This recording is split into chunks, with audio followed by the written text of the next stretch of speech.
নমস্কার সবাইকে। এটি ডোরেমনের আমাদের চ্যানেলের দ্বিতীয় ভিডিও এবং আমি আশা করছি এটি আপনাদের প্রথমটির থেকে অনেক বেশি পছন্দ হবে। এই এপিসোডের শুরুতে আমরা নবিতার মাকে টিভিতে ইন্টারভিউ শুনতে দেখি। নবিতার মায়ের পরে টিভিটি বন্ধ করে রান্নাঘরের দিকে এগিয়ে যান এবং দেখতে পান নবিতা এবং নবিতার বাবা রান্নাঘরে রান্না করতে ব্যস্ত। নবিতার মা খুশি হলে নবিতার বাবা এবং নবিতা মিলে তাকে ঘর থেকে বের করে দেন। নবিতার মা এরপরে কিছুটা বিচলিত হয়ে পড়লে ডোরেমন গিয়ে দেখতে পায় যে নবিতা একটি মূলো কাটতে ব্যস্ত হয়ে আছে এবং সে সেটা কাটতে পারছে না। এরপরে নবিতার বাবাও রান্না করতে কিচ্ছু পারে না এবং মাছকে পুড়িয়ে ফেলে। এরপরে দেখি ডোরেমন নবিতাকে একটু সরিয়ে নিয়ে গিয়ে তাকে একটি বিশেষ স্টার শেপের কাছে দেয়, যা পরে সে রান্নায় পারদর্শী হয়ে যায় এবং সে তার বাবাকেও একটি স্টার পরিয়ে দেয়। এতে তাদের রান্না করার দক্ষতা বৃদ্ধি পায় এবং তারা কিছু অসাধারণ রান্না শুরু করতে থাকে। আমরা দেখতে পারি তারা খুব সুন্দরভাবে একটি ভালো খাদ্য তালিকা পরিবেশন করে এবং ডোরেমন খেয়ে খুবই আনন্দিত হয়।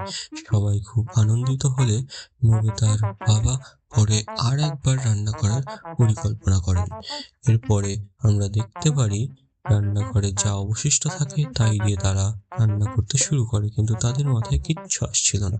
তখন ডোরেমন তাদেরকে আরেকটি স্টার দিলে তারা সেটি পড়ে নেয় এবং নিজেদের সামনে যা কিছু আছে তাই দিয়ে রান্না করতে সিদ্ধান্ত নেয় এবং তাদের মাথায় সমস্ত কিছু চলে আসে।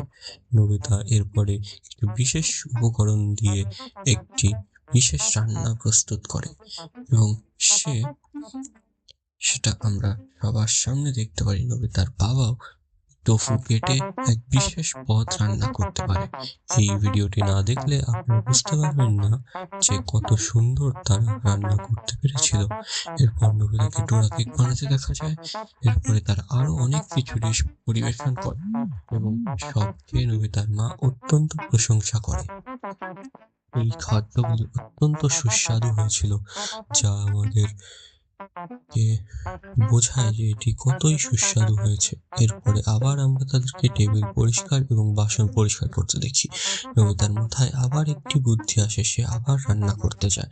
এরপরে ডোরেমন তাদেরকে অনেকগুলি স্টার দিলে তারা সবগুলি পরে রান্না করতে উদ্যত হয় এবং তাদের মাথায় নতুন রান্নার বুদ্ধি চলে আসে। এরপরে তারা হঠাৎ সেখান থেকে টেলিপোর্ট হয়ে যায় এবং টেলিপোর্ট হয়ে গিয়ে সোজা পৌঁছে যায় ইটালিতে। সেখানে তারা শুয়োরের সাহায্যে এক বিশেষ ধরনের মাশরুম খুঁজে পায় এবং তারা সমুদ্র থেকে লবস্টার, পরে চিজ নিয়ে আসে। এরপর তারা শেষে একটি মাছ ধরে। তারপরে তারা উটে পাখির ডিম নিয়ে আমরা তাদেরকে পালাতে দেখি।